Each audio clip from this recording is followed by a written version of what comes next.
पहली से लेकर 10वीं क्लास तक के पाठ्यक्रम में कुल 8 बदलाव 2022 में भोमई सरकार ने किए थे, जिनकी समीक्षा की जा रही है। बीजेपी बदलाव के पक्ष में नहीं है। It is absolutely wrong. ये उनका एक तरह से नियत है, उनका डीएनए है कि they want to write off whatever out of history whoever is not part of their dynasty. ये तो उनका एक तरह से एक repeated behavior है ना इनका। हेगडेवार जी के बारे में एक तो इरेज करना या गलत मिसइंफॉर्मेशन क्रिएट करना, एक तरह से it is doing a huge disservice. It is a crime against the people of India, the crime against the youth of India. Congress की सिद्धरमैया सरकार ने पाठ्यक्रम में बदलाव की प्रक्रिया शुरू कर दी है।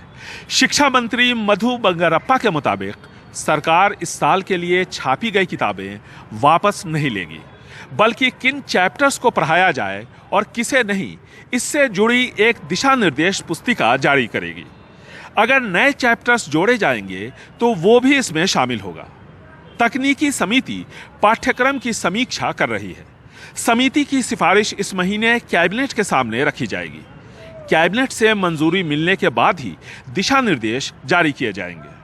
End of this month. So I have इस महीने के आखिर तक हमें उम्मीद है कि बदलाव ले आएंगे।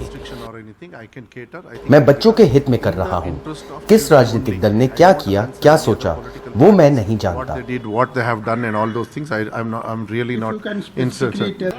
विवाद तब भी खड़ा हुआ था जब बीजेपी की भोमई सरकार ने कन्नड़ा भाषा की 8वीं के एक चैप्टर में जोड़ा कि वीर सावरकर अंडमान निकोबार की जेल से बुलबुल पक्षी के पंखों पर बैठकर देश का जायजा लेने आया करते थे।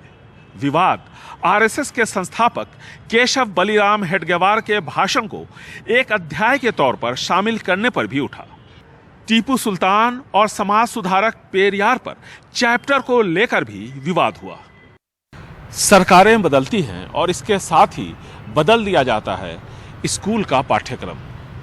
शिक्षकों को तो इसके पीछे की राजनीति समझ में आती है, लेकिन मझधार में फंस जाते हैं अबोध छात्र, जिन्हें यह समझ में नहीं आता कि जो वो पहले पढ़ रहे थे वो ठीक था या जो अब उन्हें पढ़ाया जा रहा है वो ठीक है।